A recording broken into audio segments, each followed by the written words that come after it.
বিশ্ব ব্যাংকের হিসেব অনুযায়ী একজন মানুষের দৈনিক ইনকাম 148 টাকার নিচে হলে তাই সে হতদরিদ্র। শুধু দরিদ্র না, হতদরিদ্র।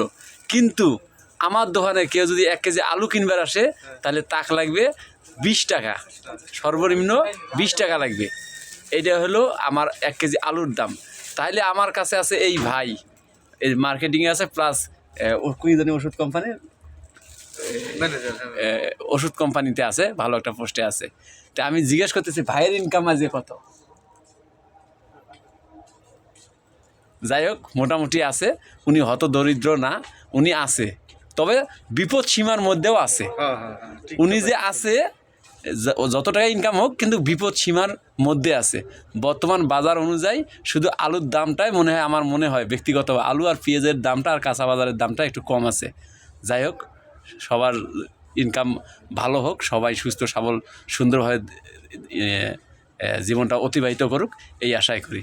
শুভকামনা রইল সবার জন্য।